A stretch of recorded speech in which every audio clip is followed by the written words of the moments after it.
Welcome back to V4 motivational channel. ನಮಸ್ಕಾರ ಸ್ನೇಹಿತರೆ. ಬದುಕಿನ ಎಲ್ಲ ಸಮಸ್ಯೆಗಳಿಗೆ ನಮ್ಮ ಆಲೋಚನೆಗಳೇ ಮೂಲ ಕಾರಣ. ಸರಿಯಾದ ಜ್ಞಾನವೇ ಬದುಕಿನ ಎಲ್ಲ ಸಮಸ್ಯೆಗಳಿಗೆ ಅತ್ಯುತ್ತಮ ಪರಿಹಾರ. ನಿಸ್ವಾರ್ಥದಿಂದ ಮಾಡುವ ಯಾವ ಕೆಲಸವೂ ನಿಮ್ಮನ್ನು ನೋಯಿಸದು. ಬದುಕಿನಲ್ಲಿ ನಡೆಯುವುದೆಲ್ಲವೂ ನಿಮ್ಮ ಕರ್ಮದ ಫಲವೇ ಆಗಿದೆ. ಜೀವನದಲ್ಲಿ ನಾನು ಮಾತ್ರವೇ ಎನ್ನುವ ಅಹಂಕಾರವನ್ನು ಬಿಟ್ಟಾಗ ಮಾತ್ರ ಪ್ರಪಂಚ ನೀಡುವ ಖುಷಿ ನಿನಗೆ ಸಿಗುತ್ತದೆ. ಪ್ರತಿದಿನವೂ ನಿನ್ನನ್ನು ನೀನು ಸುಧಾರಿಸಿಕೊಳ್ಳಲು ಪ್ರಯತ್ನಿಸು. ಬದುಕಿನಲ್ಲಿ ಸಮಸ್ಯೆಗಳಿಂದ ಸಿಗುವ ಅನುಭವದೊಂದಿಗೆ ಬದುಕು ನಡೆಸು. ನಿನ್ನ ಬಳಿ ಏನಿದೆಯೋ ಅದನ್ನು ಗೌರವಿಸುವುದನ್ನು ಕಲಿ. ಬದುಕಿನ ಹೆಚ್ಚಿನ ಕ್ಷಣಗಳನ್ನು ನಿನಗಾಗಿ ಮೀಸಲಿರಿಸು. ಸತ್ಯವನ್ನು ಸತ್ಯವಾಗಿ ಕಾಣು ಮತ್ತು ಸತ್ಯಕ್ಕೆ ತಲೆಬಾಗು. ನಿನ್ನನ್ನು ನೀನೇ ಪ್ರೀತಿಸುವುದು ಸ್ವಾರ್ಥವಲ್ಲ, ಅದು ಬದುಕು ಕಲಿಸಿದ ಮೊದಲ ಪಾಠ. ನಿನ್ನ ಮೌಲ್ಯವನ್ನು ನೀನು ಗೌರವಿಸದೇ ಇದ್ದರೆ ಲೋಕ ಅದನ್ನು ಗುರುತಿಸುವುದೇ ಇಲ್ಲ. ನಿನ್ನ ಸಂತೋಷಕ್ಕೆ ನೀನೇ ಹೊಣೆ ಎಂದು ಅರಿತ ದಿನ ನೀನು ಯಾರ ಮೇಲೂ ಅವಲಂಬಿತವಾಗುವುದಿಲ್ಲ. ಚಿಂತಿಸಬೇಡ, ಇವತ್ತಿನ ಪರಿಸ್ಥಿತಿಯು ಶಾಶ್ವತವಲ್ಲ. ಕಾಲಕ್ಕೆ ತಕ್ಕಂತೆ ಪರಿಸ್ಥಿತಿ, ಮನಸ್ಥಿತಿ ಎರಡೂ ಬದಲಾಗುತ್ತದೆ. ನೆನಪಿರಲಿ ಸ್ನೇಹಿತರೆ, ಜೀವನದಲ್ಲಿ ತೊಂದರೆಗಳು ನಮ್ಮನ್ನು ಮುರಿಯಲು ಬರುವುದಿಲ್ಲ, ನಮ್ಮ ಬೆಳಗಿನ ಶಕ್ತಿಯನ್ನು ಎಚ್ಚರಿಸಲು ಬರುತ್ತವೆ. ಅವುಗಳಲ್ಲಿ ಸಹನೆಯಿಂದ ಒಂದು ದಿನ ತನ್ನದೇ ಕತೆಗೆ ಬೆಳಕಾಗುತ್ತಾನೆ. ಯಾರು ಗಮನಿಸಿದಾಗ ಮಾಡುವ ನಿನ್ನ ಶ್ರಮ ನಿಶಬ್ದವಾಗಿ ಬೆಳೆದು ಬಲವಾಗುತ್ತದೆ. ಒಂದು ದಿನ ಅದೇ ಶ್ರಮ ಎಲ್ಲರ ದೃಷ್ಟಿಯನ್ನು ನಿನ್ನತ್ತ ತಿರುಗಿಸುತ್ತದೆ. ಅಂದು ನೀನು ಏನು ಹೇಳಬೇಕಾಗಿಲ್ಲ, ನಿನ್ನ ಸಾಧನೆ ನಿನ್ನ ಮೌನ ಉತ್ತರವಾಗಿರುತ್ತದೆ. ಯಾವಾಗಲೂ ನೆನಪಿಡಿ, ನಿಮ್ಮನ್ನು ನಿರ್ಣಯಿಸುವ ಹಕ್ಕು ಯಾರಿಗೂ ಇಲ್ಲ. ಯಾಕೆಂದರೆ ನೀವು ಏನನ್ನು ಅನುಭವಿಸಿದ್ದೀರಿ ಎಂಬುವುದು ಯಾರಿಗೂ ತಿಳಿದಿರುವುದಿಲ್ಲ. ಅವರು ಕತೆಗಳನ್ನು ಕೇಳಿರಬಹುದು, ಆದರೆ ನಿಮ್ಮ ಹೃದಯದಲ್ಲಿ ನೀವು ಏನನ್ನು ಅನುಭವಿಸಿದ್ದೀರಿ ಎಂದು ಅವರು ತಿಳಿದಿರುವುದಿಲ್ಲ. ಇತರ ಜನರಿಗಾಗಿ ನಿಮ್ಮನ್ನು ಬದಲಾಯಿಸಿಕೊಳ್ಳಬೇಡಿ. ಸರಿಯಾದ ಜನರು ನಿಮ್ಮನ್ನು ಪ್ರೀತಿಸುತ್ತಾರೆ. ಸಮಯ ಮತ್ತು ಸಲಹೆ ಈ ಎರಡನ್ನು ಅಗತ್ಯವಿರುವವರಿಗಷ್ಟೇ ನೀಡಬೇಕು. ಅತಿ ಹೆಚ್ಚು ನೀಡಿದರೆ ನಮ್ಮ ಸಮಯವು ಮೌಲ್ಯವು ಕಳೆದುಕೊಳ್ಳುತ್ತದೆ ಮತ್ತು ನಮ್ಮ ಸಲಹೆಯು ನಿರರ್ಥಕವಾಗುತ್ತದೆ. ಎಲ್ಲವೂ ಒಂದೇ ಕ್ಷಣದಲ್ಲಿ ಸರಿಯಾಗುವುದಿಲ್ಲ. ಆದರೆ ಪ್ರತಿದಿನ ನೀನು ಕೈ ಬಿಡದೆ ನಿನ್ನ ಹೊಣೆಗಾರಿಕೆಯಿಂದ ನಿಂತಿದ್ದಾಗ ಜೀವನ ನಿಧಾನವಾಗಿ ನಿನ್ನ ಶ್ರಮವನ್ನು ಗುರುತಿಸಿ ನಿನ್ನ ಪರವಾಗಿ ತಿರುಗತೊಡಗುತ್ತದೆ.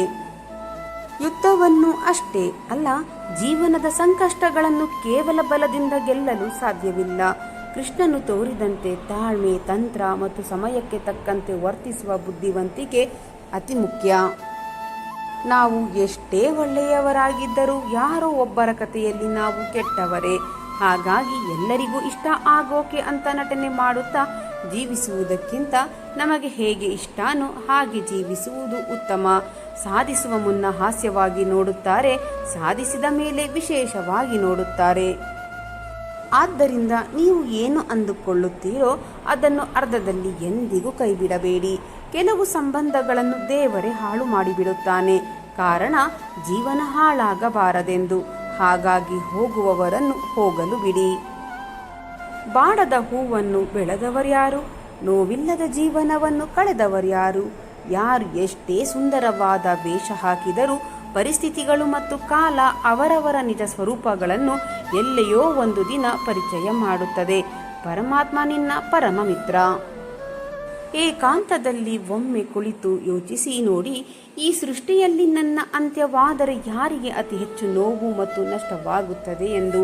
ಯಾರಿಗೆ ಹೆಚ್ಚು ನೋವು ಮತ್ತು ನಷ್ಟವಾಗುತ್ತದೆಯೋ ಕೇವಲ ಅವರಿಗಾಗಿ ಬದುಕಿ ಮತ್ತು ಉಳಿದವರನ್ನು ಅವರ ಪಾಡಿಗೆ ಅವರನ್ನು ಬಿಟ್ಟು ಬಿಡಿ. ಜೀವನವನ್ನು ಸರಿಯಾಗಿ ಅರ್ಥ ಮಾಡಿಕೊಂಡವರಿಗೆ ಬದುಕುವುದನ್ನು ಯಾರು ಹೇಳಿಕೊಡಬೇಕಾಗಿಲ್ಲ. ಯಾಕೆಂದರೆ ಅವರು ಸೋತಾಗ ಕುಗ್ಗುವುದಿಲ್ಲ, ಯಾರನ್ನು ದೂರುವುದಿಲ್ಲ, ಯಾವುದನ್ನು ಬಯಸುವುದಿಲ್ಲ, ಯಾವುದಕ್ಕೂ ಅಂಟಿಕೊಳ್ಳುವುದಿಲ್ಲ, ಏನೇ ಆದರೂ ದುಃಖಿಸುವುದಿಲ್ಲ, ದಾರಿ ತಪ್ಪಿ ಎಂದಿಗೂ ಬದುಕುವುದಿಲ್ಲ, ಕೆಟ್ಟ ಕೆಲಸಗಳನ್ನು ಮಾಡುವುದಿಲ್ಲ, ಅವಮಾನಿಸಿದವರೊಡನೆ ಜಗಳವಾಡುವ ಬದಲು ಅವರ ಎದುರು ಬೆಳೆದು ಬದುಕುವುದೇ ನಾವು ನೀಡುವ ಉತ್ತರವಾಗಿರಬೇಕು. ತಾಳ್ಮೆಯಿಂದ ಇರಿ. ನೀವು ಪಡುತ್ತಿರುವ ಕಷ್ಟಕ್ಕೆ ಒಳ್ಳೆಯ ದಿನ ಬಂದೇ ಬರುತ್ತದೆ. ದುರ್ಜನರ ಪಾಪದ ಕೊಡ ತುಂಬುವವರೆಗೆ ಅಹಂಕಾರದಲ್ಲಿ ಆರ್ಭಟಿಸುತ್ತಲೇ ಇರುತ್ತಾರೆ. ನಂತರ ಘೋರ ಅಂತ್ಯ. ಸಜ್ಜನರ ಪುಣ್ಯದ ಕೊಡ ತುಂಬುವವರೆಗೂ ಸಾಲು ಸಾಲು ಕಷ್ಟಗಳು, ನಂತರ ಅಮೋಘ ಸುಖಾಂತ್ಯ.